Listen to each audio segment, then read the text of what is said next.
और आज हम एक बहुत ही इम्पोर्टेंट डिस्कशन करने वाले हैं। वो क्या है? वो ये है कि बहुत सारे बच्चों का ये सवाल होता है कि मैम हमने कोई कोचिंग ज्वाइन नहीं की है, तो क्या हम सिर्फ घर पे बैठकर पढ़ाई करके, खुद से पढ़ाई करके, सेल्फ प्रेप करके क्या हम क्लैट 2025 को क्रैक कर सकते हैं? हेलो एवरीवन, स्वागत है आप सभी का अड्डा 247 क्लैट के ऑफिशियल यूट्यूब प्लेटफॉर्म पर। मैं हूं आपकी लॉ मेंटर डिंपल पारेख और आज हम एक बहुत ही इंपॉर्टेंट डिस्कशन करने वाले हैं। वो क्या है? वो ये है कि बहुत सारे बच्चों का ये सवाल होता है कि मैम हमने कोई कोचिंग ज्वाइन नहीं की है, तो क्या हम सिर्फ घर पे बैठकर पढ़ाई करके, खुद से पढ़ाई करके, सेल्फ प्रेप करके क्या हम क्लैट 2025 को क्रैक कर सकते हैं?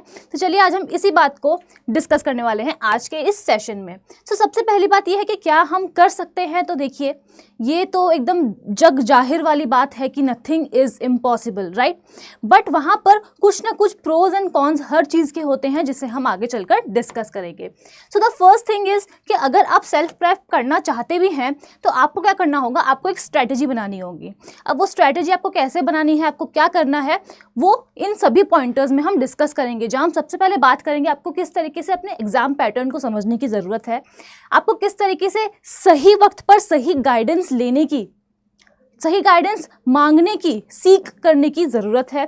उसके बाद आपको किस तरीके से, कहाँ से क्या स्टडी मटेरियल चाहिए होगा पढ़ाई करने के लिए, आपको किस तरीके से किसी और के टाइम टेबल को कॉपी पेस्ट नहीं करना है, खुद का एक टाइम टेबल बनाना है जो आपके लिए सूटेबल हो। उसके बाद आप कैसे, किस तरीके से अपने जितने भी सब्जेक्ट्स हैं उनमें कॉन्सेप्चुअल क्लैरिटी लेकर आएंगे। And last but not the least, कुछ बहुत सारे ऐसे बच्चे होते हैं जो ये सोचते हैं कि हम घर बैठकर बहुत अच्छे से पढ़ाई कर लेंगे, बट द पॉइंट इज़ कि जब तक टीचर का वो एक सिर पे डंडा नहीं होता कि मतलब हाँ आपको इस टाइम पे ये कंप्लीट करना है, आपका आज टेस्ट होगा, तब तक ऐसे बहुत से बच्चे होते हैं जो डिस्ट्रैक्ट हो जाते हैं और चाह कर भी पढ़ाई नहीं कर पाते हैं। सो हमें इन सब चीज़ों से बाहर कैसे निकलना है, उन सभी बातों को हम आज के इस वीडियो में डिस्कस करने वाले हैं। तो द फर्स्ट पॉइंट इज़ कि हमें सबसे पहले समझना है अपने एग्ज़ाम को। जब भी कोई इंसान, जब भी कोई योद्धा एक जंग में जाता है तो वो क्या करता है? वो अपने दुश्मन को देखता है, परखता है, वो देखता है कि उसके पास कैसे हथियार है, वो कितने लोगों के साथ आ रहा है, ताकि हम भी प्रिपेयर होके जाएं। ठीक है, तो हमें क्या करना है? पॉइंट नंबर 1, हमें पास्ट ईयर पेपर्स को एनालाइज करना है। हमें देखना है कितने काइंड ऑफ सब्जेक्ट्स वहाँ पर पूछे जाते हैं, कितने सेक्शंस होते हैं, क्या क्वेश्चन पेपर का पैटर्न होता है, नेगेटिव मार्किंग है या नहीं है, किस तरीके से पूरे पेपर को हमें अटेम्प्ट करना है। ठीक है, सो आपका पहला पॉइंट बस यही है कि आपको पास्ट ईयर पेपर्स को एनालाइज करना होगा और अपने एनिमी को जानना होगा कि भैया जिसके साथ आप जंग लड़ने जा रहे हैं वो है कौन, किस तरीके के सरप्राइजेस, किस तरीके के क्वेश्चंस वो फेंकता है। अगर आप इस चीज़ को अगर आप एनालाइज कर लेंगे एक बार, तो ये हो सकता है कि आप क्लैट क्रैक कर पाएँ। ठीक है, उसके बाद the second thing is seek guidance. अब जब फ्री इंटरनेट का ज़माना है, 5,000 10,000 आपको बहुत सारी वीडियोस मिलेगी कि भैया तुम ये कर लो तो पास हो जाओगे, नहीं फिर दूसरा कहेगा कि ये मत करो, ऐसा करो, XYZ करो तो तुम पास हो जाओगे। आपको क्या चुनना है, ये आपके लिए इम्पॉर्टेंट है। आपको ऐसे वैसे कहीं से भी, कुछ भी वेबसाइट से या फिर वीडियो से अपने लिए सीख नहीं लेनी है। ठीक है, हमें क्या करना है? सही गाइडेंस हमें लेनी होगी। और वो सही गाइडेंस आपको कौन देगा? बहुत सारे बच्चे पूछते हैं क्या हम क्लैट क्रैक कर सकते हैं, क्या हम कोई भी एग्ज़ाम क्रैक कर सकते हैं सेल्फ प्रेप से? तो ढूंढने से तो देखो बच्चों भगवान भी मिल जाता है। ठीक है, बट यहाँ पर पॉइंट ये है कि अगर आपको सही रास्ता देखना है, अगर आपको ये देखना है कि आपको अपनी स्पीड कैसे इंक्रीज़ करनी है, बिकॉज यहाँ पर ये कोई बहुत इजी एग्जाम नहीं है। यहाँ आपको 120 क्वेश्चंस मिलेंगे, जहाँ पैसेजेस भी पढ़ने हैं, आपको 120 क्वेश्चंस को आंसर भी करना है, वो भी सिर्फ और सिर्फ 120 मिनट्स में। सो आपके पास एक करेक्ट स्ट्रेटेजी होनी चाहिए, कौन से सेक्शन को पहले आपको सॉल्व करना है, या फिर किस तरीके से आपको अपनी रीडिंग स्पीड इंक्रीज करनी है, कैसे क्वेश्चंस आएंगे जिनको हो सकता है कि आप उन्हें अवॉइड करें, बिकॉज नेगेटिव मार्किंग भी है इस एग्जाम में। ठीक है, सो इन सभी बातों का हमें ध्यान रखना है। और वो हमें कौन बताएगा? वो एक गुरु ही बता सकता है। सही रास्ते पे चलना, सही राह दिखाना, ये सिर्फ एक गुरु का काम ही है, यानी कि एक मेंटोर आपको हर लाइफ के इंपॉर्टेंट डिसीजन में मदद करेगा। और उसके लिए हम अड्डा 24/7 क्लैट आपके साथ हमेशा है, जो आपको बताने वाले हैं कहाँ जाना है, कैसे करना है, क्या करना है, कब करना है और क्यों करना है, ताकि आपका जो गोल है, एम है, NLU जाने का सपना है, उसे आप पूरा कर पाएँ। ठीक है। सो अगर आपको किसी भी टाइप की कोई भी गाइडेंस चाहिए तो ये मेरा ईमेल आईडी है dimple.parik@adda247.com। आप यहाँ पर जा सकते हैं और मुझे आपकी जो भी क्वेरी है मेल कर सकते हैं। I will surely reply. दूसरी बात ये है कि अगर आप क्लैट दे रहे हैं तो लेट सपोज आप 12th में है, तो हो सकता है कि आपको मैथ्स आती हो, ठीक है, हो सकता है कि आपको इंग्लिश भी आती हो सकता है कि अच्छी कोई बुक आप रेफ़र करके लॉजिकल रीजनिंग भी कर लें। बट यहाँ पर मेन बात जो आती है वो आती है लीगल रीजनिंग की। लीगल रीजनिंग में क्या होता है, सब कुछ नया होता है।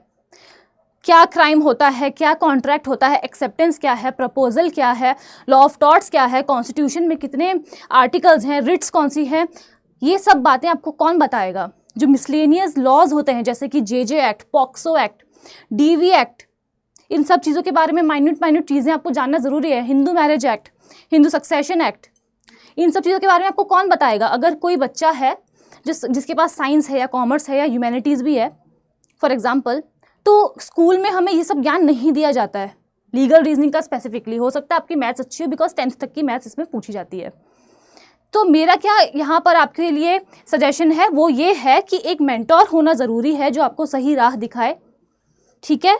सो आप सेल्फ प्रेप कर सकते हो बट कहीं ना कहीं आपको एक गाइडेंस की ज़रूरत होगी ही होगी कि किस तरीके से पेपर को अटेम्प्ट करना है, क्या नहीं करना है, क्या करना है।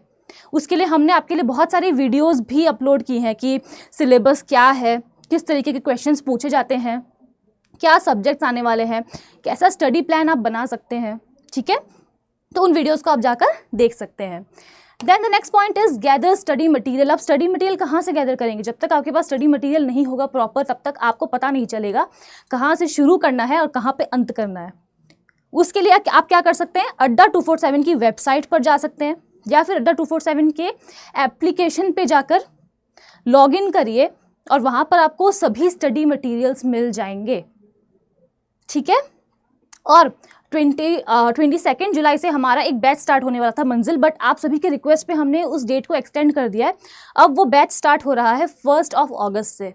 तो अगर आपको सही गाइडेंस चाहिए हम सभी से, सिर्फ मैं नहीं, मैं आपको लीगल रीजनिंग पढ़ाने वाली हूँ, बट सभी टीचर्स वहाँ पर आप सभी को गाइड करने वाले हैं, प्रॉपर मेंटरशिप देने वाले हैं, सारे कॉन्सेप्चुअल क्लैरिटीज आपको दिलाने वाले हैं।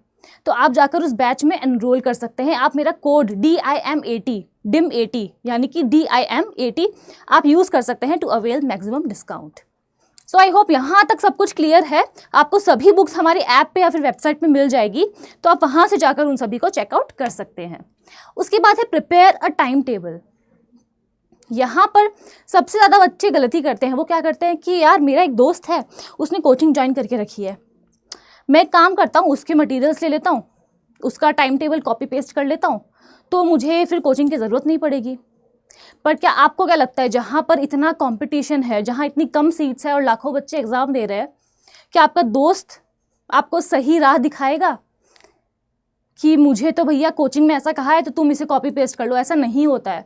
प्लस अगर शर्मा जी का कोई बेटा है जो भी क्लैट दे रहा है, तो हो सकता है कि जो पढ़ाई वो 8 घंटे में कर रहा हो आपको 6 घंटे ही लगे, आपको 5 घंटे ही लगे। इसलिए किसी का भी टाइम टेबल हमें कॉपी पेस्ट नहीं करना है और अच्छे कंटेंट को फॉलो करना है। आपको टाइम टेबल कैसे बनाना चाहिए इसका वीडियो भी हमने अपलोड किया है हमारे चैनल पर, अड्डा 247 क्लैट पर, आप जाकर उसे चेकआउट कर सकते हैं। एंड कॉन्सेप्चुअल क्लैरिटी हमें लेकर आनी है। मैंने आपको कहा कि कॉन्सेप्चुअल क्लैरिटी जब तक नहीं आएगी, जब तक क्या होगा, जो भी प्रिंसिपल्स आपको पूछे जाएंगे। ऐसे तो कहा जाता है कि भैया लीगल रीजनिंग फॉर एग्जांपल मैं आपको पढ़ा रही हूँ तो मैं आपको इसका एग्जांपल देती हूँ। जब लीगल रीजनिंग का पेपर आता है तो उसमें ये कहा जाता है कि आपको प्रायर नॉलेज ऑफ लॉ होने की ज़रूरत नहीं है। बट बच्चों यहाँ पर क्या है, अगर आपको पहले से प्रायर नॉलेज होगी, आपको लीगल टर्म्स पता होंगे, आपको आर्टिकल और सेक्शन के बीच का डिफरेंस पता होगा, तभी तो जाकर आप उस पैसेज को समझ पाएंगे। तो कॉन्सेप्ट्स का क्लियर होना बहुत इंपॉर्टेंट है हमारे लिए। और वो आप कैसे कर सकते हैं, हमारी एक फ्री में यूट्यूब पर सीरीज़ चल रही है क्लैट प्रो, जहां आपको सिर्फ लीगल रीजनिंग ही नहीं, लॉजिकल रीजनिंग हो, इंग्लिश हो, ठीक है, आपको हर सब्जेक्ट के बारे में फ्रॉम स्क्रैच पढ़ाया जा रहा है, फ्रॉम इंट्रोडक्शन पढ़ाया जा रहा है, अच्छे तरीके से पढ़ाया जा रहा है, वो भी फ्री ऑफ कॉस्ट।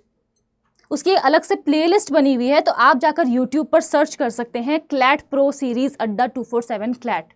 आपको मिल जाएगी। आप जाइए और उन सभी वीडियोस को देखिए, आपकी फॉर श्योर कॉन्सेप्चुअल क्लैरिटी आपके माइंड में आएगी ही आएगी, ठीक है। बट अगर आपको मेंटोरशिप चाहिए एकदम proper, then I would suggest कि आप जाकर हमारे बैच में एनरोल करें and use my code DIM80। Now last but not the least is do not get distracted. अब ये क्यों हमारे लिए इंपॉर्टेंट है?